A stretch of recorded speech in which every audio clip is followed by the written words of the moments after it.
அனைவருக்கும் வணக்கம் தமிழச்சி அனுசூயா கற்பது தமிழிலிருந்து. அதாவது யுஜிசி நெட் தாள் 3 mass communication and journalism July 2016. அதாவது இந்த மீடியாலும் சரி, ஜேர்னலிசத்தும் சரி, எந்த மாதிரியான வினாக்கள்லாம் வரும்? நம்ம எளிமையான வினாக்கள் நினைப்போம். ஆனா ஒரு டெஸ்ட் மாதிரியான வினாக்கள்லாம் வந்திருக்கு பாருங்களேன். அவற்றுக்கான விடைகள் என்னவென்று பார்ப்போம். வாங்க வீடியோக்குள்ள போகலாம்.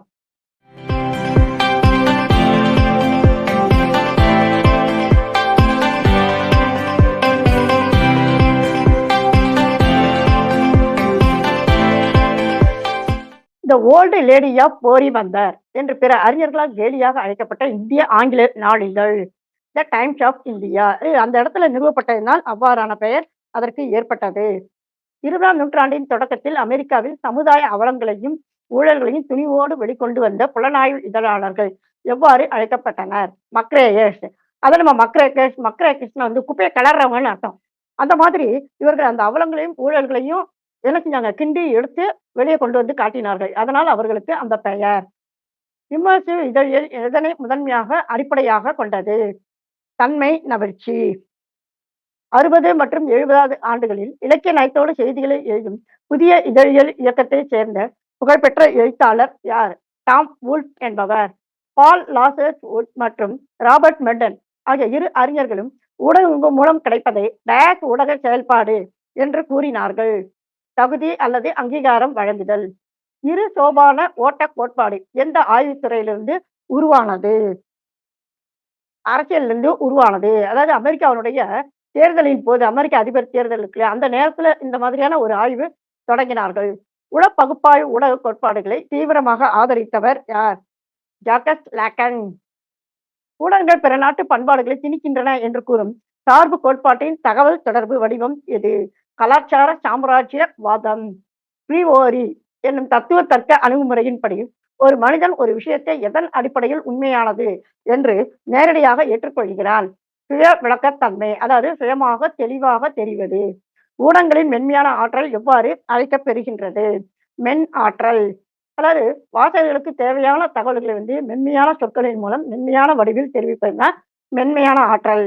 எவ்வித கலப்புமின்றி அப்படியே பிரதிபலிக்கும் ஒரு செயலற்ற கடத்தி என்ற வாதத்திற்கு புலவர்கள் பயன்படுத்தும் உன்னத உவமை எது? கண்ணாடி. ஏன்னா அப்படியே பிரதிபலிக்குது இல்லையா? சாதாரணமாவே பார்த்தோம்னாக்கும் இலக்கியங்களாகட்டும், நாளிதழ்கள், ஊடகங்கள் எல்லாமே அந்த சமுதாயத்தை பிரதிபலிப்பவை என்று கூறப்படுவன. எனவே கண்ணாடி. மார்க்சிய கோட்பாட்டின்படி இத்தகைய களத்தில் நின்று தங்களின் ஆதிக்கத்தை செலுத்துகின்றன. சித்தாந்த களத்தில் நின்று.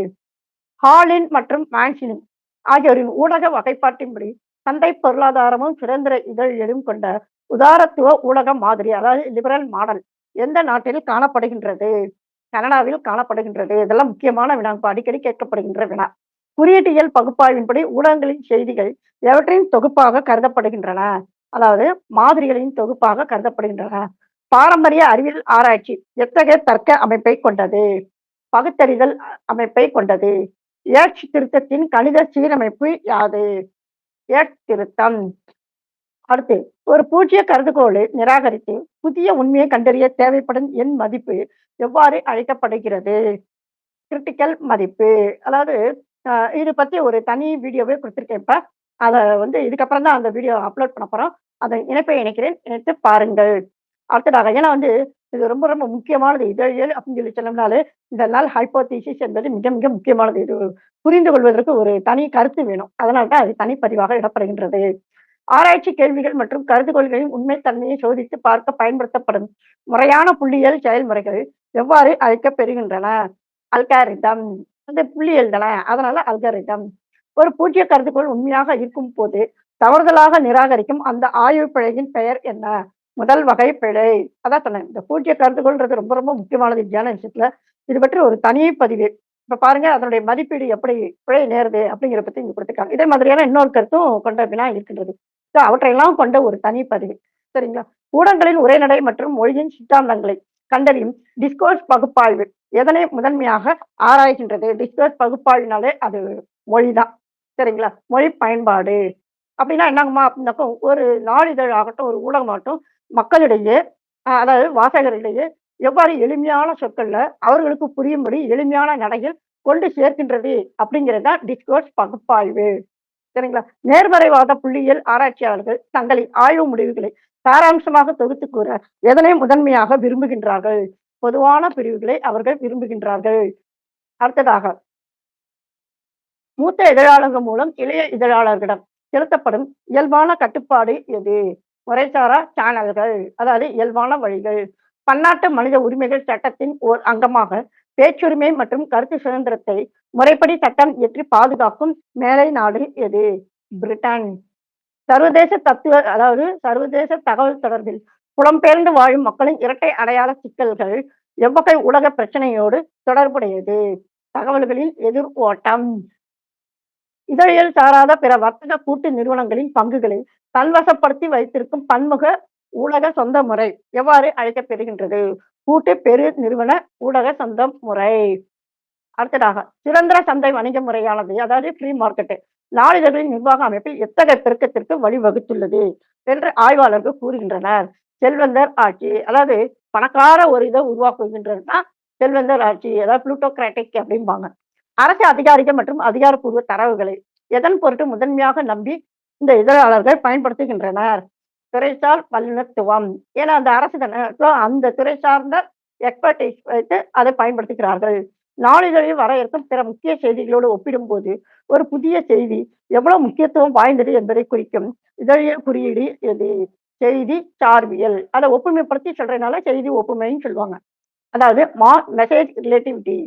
எதனை வெளியிட வேண்டும், தவிர்க்க வேண்டும் என்று தீர்மானிக்கும் கேட் கீப்பிங் உத்தி எதனோடு தொடர்புடையது? செய்திகளோடு தொடர்புடையது. இதழியலில் சமநிலை மற்றும் நேர்மை ஆகிய இரண்டு கூறுகளையும் எவ்வகை அறிக்கையிடலை குறிக்க இதழாளர்கள் பயன்படுத்துகின்றனர்? நடுநிலையான செய்தி அறிக்கையிடலை பயன்படுத்துகின்றனர்.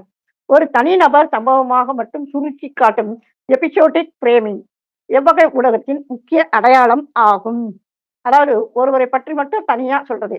அது வந்து தொலைக்காட்சி செய்திகள். இப்போ உதாரணமா பார்த்தோம்னாக்கோ, ரத்தன் டாட்டா அப்படின்னு சொல்லி எடுத்துக்கொண்டோம்னா, அப்ப அவரை பற்றிய அவருடைய பிறப்பு முதல், அவருடைய வளர்ச்சி, அவருடைய கல்வி நிலை, அதன் பிறகு அவருடைய குடும்ப பின்னணி, அதாவது பெற்றோர் முதலான அடிப்படை செய்திகள் இதெல்லாம் சொல்லி, அவர் எப்படி அந்த நிறுவனத்தை கொண்டு வந்து வெற்றிகரமாக தொடங்கி, வெற்றிகரமாக கொண்டு வந்து நிறுத்தினார். முதலான செய்திகளை எல்லாம் சொல்றது தான் எபிசோடிக் ஃப்ரேமிங். ஒரு தனி நபர் சம்பவமாக. சரிங்களா? அது எது பொருத்தமானது அப்படின்னாக்கா, தொலைக்காட்சி செய்திகள் தான் ரொம்ப பொருத்தமானது. சமூக பொருளாதார பின்னணிகளை திறனாய்வு செய்து காட்டும் தீமேட்டிக் ஃப்ரேமிங். ஒவ்வொரு ஃப்ரேமிங்க்கு பேர் உண்டுப்பா. உத்தியை அதிகம் பயன்படுத்தும் ஊடகம் எது? நாளிதழ்கள். அப்போ எபிசோடிக் ஃப்ரேமிங்னா தனிப்பட்ட நபர். அதற்கு பொருத்தமானது தொலைக்காட்சி. அதே மாதிரி சமூக பொருளாதாரத்துக்கு அப்படின்னா தீமேட்டிக் ஃப்ரேமிங். அதுக்கு நாளிதழ்கள். இந்த மாதிரி ஒவ்வொரு ஃப்ரேமிங்க்கும் தனி இது உண்டு. சரிங்களா? அதே மாதிரி வானொலிக்கு இருக்கு. பின்னால வருது. உலகெங்கிலும் ஒரே நேரத்தில் நனவு காலத்தில் செய்திகளையும் நிகழ்ச்சிகளையும் ஒளிபரப்பும் ஊடக செயல்முறையின் பெயர் என்ன? அதை வந்து பிராட்காஸ்டிங் சொல்லுவோம். ஒளிபரப்பு. இலவச ஆடியோ எடிட்டிங் மென்பொருள் எது? அடாசிட்டி அல்லது ஆடாசிட்டி அப்படின்னு சொல்லி சொல்லுவாங்க. இப்ப ஜிம்ப் அதுன்னு பாத்தீங்கன்னாக்கா போட்டோ எடிட்டிங்க்கு. சரிங்களா? அந்த மாதிரி. ஒரு வாசகர் அல்லது கேட்பவர் குழுவினர் பதிவு செய்து தொடர்ந்து கேட்கும் இசை மற்றும் குரல் பதிவுகளின் வரிசை தொடரின் பெயர் என்ன? பாட்காஸ்ட். அதாவது அவங்க வந்து பதிவு செய்து அப்படின்னாக்க சப்ஸ்கிரைப் பண்ணி அப்படின்னு சொல்றோம் இல்லையா? அந்த மாதிரி செய்து தொடர்ந்து அவங்க கேட்டுக்கொண்டே இருப்பார்கள். அந்த மாதிரியான ஒரு சீரிஸுடைய பேர் என்ன? பாட்காஸ்ட். சமூக வானொலி நிலையங்களின் முதன்மையான சமுதாய நோக்கம் எது? அது வந்து சமூக உள்ளடக்கம். அப்ப மக்களுக்கு தேவையான நல்ல தகவல்கள், பயனுள்ள தகவல்களை, விழிப்புணர்வு தகவல்கள், பொழுதுபோக்கு தகவல். இந்த முதல்ல இந்த 2ம் தான் முக்கியமானது. பயனுள்ள தகவல்கள், விழிப்புணர்வு தகவல். அதன் பிறகு தான் பார்த்தீங்கன்னா, பொழுதுபோக்கு தகவல்கள் எடுத்து கூறுவது. அதுதான் சமூக வானொலியினுடைய மிக முக்கிய பயன்பாடு. ஒரு தொலைக்காட்சி நிகழ்ச்சி தயாரிப்பு பட்ஜெட்டில் ஒவ்வொரு தனித்துவமான பிரத்யேக செலவின கூறுகளும் எவ்வாறு அழைக்கப்பெறுகின்றன? அதன் பெயர் லைன் கூறுகள். அம்மா அப்படின்னா என்னங்கம்மா? இப்போ ஒரு தொலைக்காட்சி நிகழ்ச்சி தயாரிப்பு அப்படின்னு சொல்லி சொன்னோம்னாக்கும், இப்போ ஒரு உதாரணமா இப்ப நம்ம சொன்னோம் ரத்தன் டட்டான்னு சொன்னோம். அப்ப அவர போய் நேர்ல பார்க்குறோம் அப்படின்னாக்கும், அப்ப என்ன செய்யணும்? கேமரா எடுத்துட்டு போணும். அந்த கேமரா இயக்குவதற்கு கேமரா மேன் கூட்டிட்டு போணும். அப்புறம் அங்க போறதுக்கான போக்குவரத்து செலவுக்கு எதுல போறோம்? அது வந்து 2 சக்கர வாகனமா? 4 சக்கர வாகனமா? அது. அதே சமயத்துல கேமரா மட்டும் கிடையாது. அதற்கான துணை கருவிகள்லாம் இருக்கும். லைட்டு அந்த மாரி ஒளி கருவிகள் இதெல்லாம். அப்ப இதற்கான ஒவ்வொரு செலவுகள் இருக்கு பார்த்தீங்களா? அதுதான் தனித்துவமான பிரத்யேக செலவின கூறுகள். அதன் பெயர் தான் லைன் கூறுகள். சரிங்களாப்பா? அடுத்ததாக, நீண்ட காலமாக நிலை பெற்றுவிட்ட நிறுவனமயமாக்கப்பட்ட ஒரே மாதிரியான பொது பிணைவு பிம்பங்கள் எவ்வாறு விவரிக்கப்படுகின்றன? காலமா நிலை பெற்று விட்டன. அதனால தொன்மங்கள் அல்லது கட்டுக்கதைகள், அதாவது மித் அப்படின்னு சொல்லுவாங்க. அனைவரும் செய்து கொண்டிருக்கின்றார்கள். அதாவது எவ்ரிபடி இஸ் டூயிங். அந்த தத்துவத்தின் பின்னணியில் நுகர்வோரை கவரும் விளம்பர ஊடக உத்தி எது? மேன் கண் அம்மா அப்படின்னா என்னங்கம்மா? இந்த பாரு, இந்த பொருள் வந்து நாங்க அதாவது விளம்பரத்துக்கு ஒரு உத்தி எது? எல்லாருமே இத வாங்கிட்டு இருக்காங்க. நீங்க பாருங்க. அப்படின்னா என்ன அர்த்தம் அப்படின்னாக்கா, நீங்களும் வாங்குங்க அப்படின்னு மறைமுகமா சொல்லுது. ஒரு கவர்ச்சிக்காக அனைவரும் செய்து கொண்டிருக்கிறார்கள். எவரிபடி இஸ் டூயிங் அப்படிங்கிறப்போ, அப்போ எல்லாரும் வாங்குறாங்க போல இருக்கு. ட்ரெண்டிங் போல இருக்கு. அப்ப நம்மளும் வாங்கலாம். அதான் விளம்பர ஊடக உத்தி. சரிங்களா? அடுத்து ஒரு நிறுவனத்தின் மக்கள் தொடர்பு அதிகாரிக்கு, அதாவது பிஆர்ஓ பப்ளிக் ரிலேஷன் ஆபிசர், அந்த நிறுவனத்தின் ஊழியர்களுக்கிடையே நிலவும் பதவி மற்றும் அந்தஸ்து வேறுபாடுகள் எவ்வகையான தகவல் தொடர்பு தடையாக அமைகின்றன? நிறுவன தகவல் தொடர்பு தடை. அப்போ இது வந்து நிறுவனத்தின் மூலமாக நடைபெறுவதுன்னா, நிறுவன தகவல் தொடர்பு தடை. அடுத்து ஒரு நிறுவனத்திற்கும் அதன் பங்குதாரர்கள், வாடிக்கையாளர்களுக்கும் இடையே நிலவும் பல்வேறு தகவல் தொடர்பு வடிவங்களை விளக்கும் மக்கள் தகவல் தொடர்பின் 4 மாதிரிகளை உருவாக்கியவர்கள் யார்?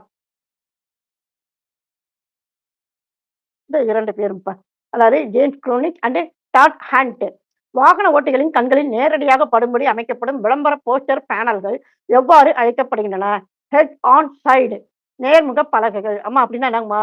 இப்ப நம்ம வந்து வண்டியில போய்க்கிட்டே இருக்கோம்னு வைத்துக்கொள்ளுங்களேன். அப்ப பார்த்தீங்கன்னாக்கா இந்த 4 சந்தி இருக்குல்ல, நார்த் சந்தி இருக்குங்களா? பார்த்தீங்கன்னா, அந்த இடத்துல வந்து நம்ம வந்து போக்குவரத்து இதுக்காக நிப்போம் நம்ம. அப்ப வெயிட் பண்ணும்போது பார்த்தீங்கன்னா, இந்த இடத்துல விளம்பர பலகை இருக்கும். இங்க ஒண்ணு இருக்கும். இது வந்து இங்கிருந்து வரவங்க பார்க்கறதுக்கு. அது மாரி இங்கிருந்து வரவங்களுக்கு பார்க்கறதுக்கு. இங்கிருந்து வரவங்க பார்க்கறதுக்கு. அது மாரி இங்கிருந்து வரவங்க பார்க்கறதுக்கு. அந்த விளம்பர பலகை இருக்குங்க பார்த்தீங்களா? அப்ப வண்டியில அந்த நிக்கிற நேரம், போக்குவரத்து. அந்த இடத்துல பார்க்குற நேரத்துல நம்ம கண்ல படுது பார்த்தீங்களா நேரடியா? இந்த விளம்பர பலகை தான், அதன் பெயர் தான் ஹெட் ஆன் சைட். சரிங்களா? நேர்முக பலகைகள். அடுத்து நுகர்வோரின் மதிப்புகள் மற்றும் வாழ்க்கை முறையின் வால்ஸ், அதாவது வேல்யூஸ் அண்ட் லைஃப் ஸ்டைல். இந்த முதல் எழுத்து VALS. சந்தைப்படுத்தல் குறியீட்டை உருவாக்கியவர் யார்? Arnold Mitchell. அடுத்து செல்லுலாய்ட் மேன் என்ற ஆவணப்படத்தை இயக்கியவர் யார்? நம்ம வினாத்தாள்ல பார்த்தீங்கன்னாக்கா பி.கே. நாயர்ன்னு குடுத்திருக்காங்க. ஆனா இந்த இடத்துல வந்து சரியான விடை எதுனாக்கும், சிவேந்திர சிங் துங்கர்பூர் அப்படிங்கிறது. அப்ப எப்படின்னா என்னம்மா பி.கே. நாயர் ஏன் குடுத்தாங்க? இது பி.கே. நாயருடைய கதை தான் இந்த கதை. செல்லுலாய்ட் மேன் என்பது. சரிங்களா? அவரை பற்றிய இந்த கதையின் பெயர் தான் செல்லுலாய்ட் மேன். சரிங்களா? அந்த ஆவணப்படத்தை இயக்கியவர் யார் அப்படின்னாக்கா சிவேந்திர சிங் துங்கர்பூர். ஆமா அப்படின்னா வந்து இப்ப தேர்வுல வினாத்தாள்ல பி.கே. நாயர் குடுத்துட்டாங்களே, நான் வந்து இந்த விடைய வந்து தெரிவு செஞ்சிருக்கேன். அப்ப எனக்கு மதிப்பெண் கிடைக்குமா? கட்டாயமாக கிடைக்கும். ஏன்னா, இது வினாத்தாளினுடைய அ தவறு அது.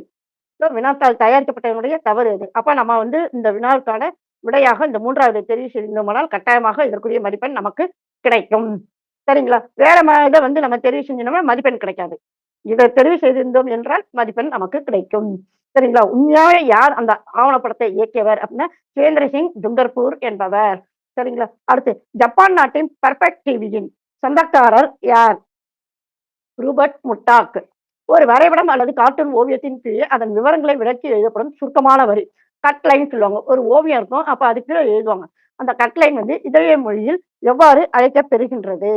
அது லெஜெண்ட் என்று அழைக்கப்பெறுகின்றது. கொலம்பியா பிக்சர்ஸின் சொந்தக்காரர் யார்? சோனி. சோனி நிறுவனம் தான் அத நடத்திக் கொண்டு இருக்கின்றது. அன்றாட சிந்தனைகளை மாற்றி அமைக்கும் இயற்கை மற்றும் அரசியல் வரலாற்று நிகழ்வுகள் இதழியல் துறையில் எவ்வாறு வகைப்படுத்தப்பட்டுள்ளன? செய்திகள் என்று வகைப்படுத்தப்படுகின்றன. இதழியல் நடை எதற்காக போற்றப்படுகிறது? ஏற்கனவே நம்ம பார்த்தது தான். எளிமை, தன்மை. நம்ம முதல்ல பார்த்தோம் தெரியுமா? அந்த மொழி அப்படின்னு சொல்லி சொன்னோம்னாலே, அதுதான் இதழியல் நடை தான் அப்படின்னு சொல்லி நம்ம சொன்னோம். அதோட எளிமை தான். ஏன்? மக்களுக்கு வாசகர்களுக்கு புரிகின்ற மாதிரியான சொற்களையும், நடைகளையும் கொண்டு அமையுமானால், அதுதான் உண்மையான இதழியல் நடை என்று போற்றப்படுகின்றது. அந்த மாரி நம்முடைய தமிழ்ல பார்த்தீங்கன்னாக்கா, தினத்தந்தி மிகவும் போற்றப்படத்தக்க இதாக கருதப்பெறுகின்றது. எளியவனும், அதாவது மிக குறைந்த அளவிலான கல்வியறிவு உடையவர்களும் படித்து புரிந்து கொள்ளும் மாதிரியான ஒரு இதழியல் நடையினை கொண்டது தினத்தந்தி. இன்று வரைக்கும் அது தொடங்கிய நாள் முதல் இன்று வரைக்கும் பார்த்தீங்கன்னா, தினத்தந்தி தான் இதழியல் நடையில முதல் இடத்துல நீடிக்கின்றது. இத்தாலியின் தேசிய செய்திகள் முகமையின் பெயர் என்ன? அதாவது அன்சா. சரிங்களா? அடுத்து கடந்த காலங்களில் அச்சுக்கோர்க்கும் எந்திரங்களின் மேட்ரிக்ஸ் கட்டமைப்பிற்கு பயன்படுத்தப்பட்ட முதன்மையான உலோகம் எது? பித்தளை. அம்மா அப்படின்னா என்னங்கம்மா? அச்சு என்னைக்கும் அவங்க கோக்குறாங்க. இப்போ உதாரணமாக்கா ஏபிசிடி அப்படின்ற எழுத்துக்கள்னு வச்சுக்கோங்க. அப்ப என்னைக்கு அவங்க ஒரு அச்சு பலகை இது மாதிரி எடுத்துக்குவாங்க. இந்த ஏன்ற லெட்டர் இப்ப இப்ப உதாரணமாவுக்கு இப்ப டைப்ன்ற எழுத்து. அப்ப டீன்ற ஒரு சின்ன ஒரு அச்சு இது இருக்கும். அத கொண்டு வந்து முதல்ல இங்க வைப்பாங்க. அப்புறம் ஒய்ன்றது இருக்கும். அப்ப அந்த ஒய்ன்ற எழுத்த கொண்டு அந்த பட்டன் கொண்டு வந்து இங்க வைப்பாங்க. அடுத்து பீன்ற பட்டன் தேடி இப்படி ஒண்ணொன்னா கொண்டு வந்து போட்டு டைப். அதுக்கப்புறம் ஒரு ஸ்பேஸ் அவங்களே குடுப்பாங்க. அதுக்கப்புறம் செட்டிங் இருக்கு. அப்ப எஸ் என்ற எழுத்து. டீன்ற எழுத்து. அப்போ ஒண்ணு தான் இருக்குமான்னா, அப்படி கிடையாது. இது பார்த்தீங்கன்னாக்கா ஒரு டப்பா மாதிரி இருக்கும். இந்த பார்த்தீங்கன்னா, இப்படி பிரிஞ்சிருக்கும். இதுல பார்த்தீங்கன்னாக்கா, ஒவ்வொரு எழுத்துக்களாக இங்க நிரம்பியிருக்கும். ஏன்ற எழுத்து பார்த்தீங்கன்னாக்கா, ஒரு எழுத்து அதாவது ஒரு பட்டன் மட்டும் இருக்காது. அதாவது ஒரு உலோகம் மட்டும் இருக்காது. உலோகத்தால் ஆன ஏன்ற மட்டும் இருக்காது. நெறைய ஏ இருக்கும். ஏன்னா ஒரு இதுல இப்ப டீ பாருங்க 2 டீ இருக்கு. அப்ப டீன்ற பார்த்தீங்கன்னாக்கா, இந்த இடத்துல இருக்கு அப்படின்னு சொல்லிச்சுன்னா, டீன்ற இந்த உலோகம் பார்த்தீங்கன்னாக்கா, அந்த டீன்ற உலோகத்தால் ஆனது. அந்த இது வந்து பார்த்தீங்கன்னா, நெறைய இருக்கும். ஏன்னா அப்பதான் வந்து இப்ப செட்டிங் பண்ணணும்னா, ஒரு உலோகத்த எடுத்து இங்க போடுவாங்க. மறுபடியும் இன்னொரு டீ இருக்கும்னா, இங்கிருந்து எடுத்து போடுவாங்க. அந்த மாதிரி எழுத்துக்கள் நிரம்ப இருக்கும். அந்த டப்பால. அதுல ஒவ்வொரு எழுத்துக்களா அது பேரு தான் அச்சுக்கோர்க்கும் எந்திரம். அந்த எழுத்துக்கள் இருக்கு இல்லையா? அந்த உலோகத்தின் பெயர் தான் கேட்கின்றாங்க. ஆரம்ப காலத்துல எப்படி இருந்தது அப்படின்னாக்கா, பித்தளையில் இருந்தது. அடுத்த வினாங்க பார். உறுதிக்கூற்று காரணம். உழைக்கும் செய்தியாளர்களின் வேலைநிறுத்த போராட்டத்தை சட்டவிரோதமானது என்று அறிவிக்க இயலும். காரணம், ஒரு சமரச ஒப்பந்தத்தின் விதிகளை மீறியோ அல்லது ஒரு நடுவரிடம் மத்தியஸ்த விசாரணை நிலுவையில் இருக்கும் போதோ இந்த வேலைநிறுத்தம் மேற்கொள்ளப்பட்டால் அது சட்டப்படி தவறு ஆகும். இப்ப பாத்தீங்கன்னாக்க சரியான விடை வந்து இந்த ஏ மற்றும் அதாவது உறுதிக்கூற்று மற்றும் காரணம் ஆகிய 2ம் முற்றிலும் சரி. சரிங்களா? அடுத்த உறுதிக்கூற்று.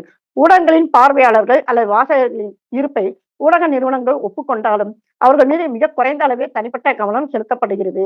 ஏனெனில், பொது ஊடகங்கள் என்பவை ஒரு கார்ப்பரேட் சமுதாயத்தில் நிறுவனமயமாக்கப்பட்ட கூட்டு தயாரிப்பு என்பதால், வாசகர்களை விட அந்த ஊடகங்களின் உள்ளடக்கத்தை ஆராய்வது எளிதானது ஆகும்.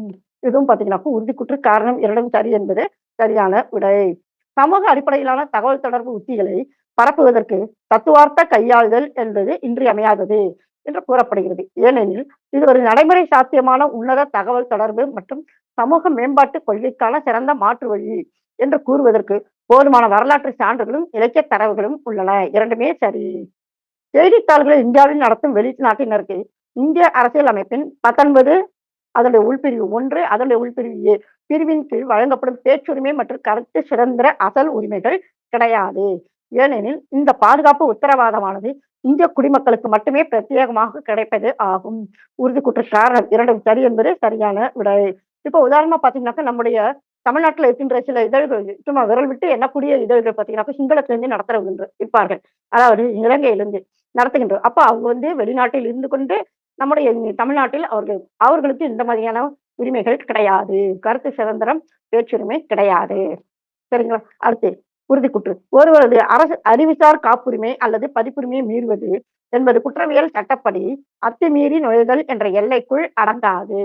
ஏனெனில் பதிப்புரிமை என்பது ஒரு தனி நபரின் அறிவுசார் சொத்துரிமை ஆகும். 2மே சரி என்பது சரியான விடை. அடுத்ததாக இந்த காப்பி ரைட்ன்னு சொல்லுவாங்க இல்லையா? அதுதான் இது. சரிங்களா? இந்த மாதிரி இதழுக்கும், ஊடகங்களுக்கும் உரிய சட்டங்கள் பற்றிய ஒரு தனி பதிவு இருக்குங்க இப்ப. அதன் இணைப்பை இணைக்கிறேன். இணைத்து படியுங்கள். ஏன்னா ஒவ்வொன்னுத்துக்கும் ஒவ்வொரு சட்டத்துக்கும் ஒரு விதி இருக்கு. இப்ப நம்ம ஏற்கனவே மேல பார்த்தோம். 19 1 கீழ் ஏன்னு சொல்லி பார்த்தோம். அந்த மாதிரி ஒவ்வொரு சட்டங்களும் இருக்கின்றது. சரிங்களா? அடுத்ததாக குறுக்கு ஊடக சொந்தக்காரர் முறைமை அதாவது கிராஸ் மீடியா ஓனர்ஷிப் தற்கால இந்திய வணிக ஊடக மேலாண்மைக்கு ஒரு புதிய பரிமாணத்தை கொண்டு வந்துள்ளது. ஏன் அப்படின்னாக்கும் கார்ப்பரேட் நிறுவனங்கள் மற்றும் அரசாங்கங்கள் தங்களின் விளம்பரங்களுக்காக செய்யும் மாபெரும் நிதி செலவினங்கள் இத்தகைய குறுக்கு ஊடக சொந்தக்காரர் முறையை பெரிய அளவில் லாபகரமானதாக மாற்றியுள்ளது. 2மே சரி என்பது சரியான விடை.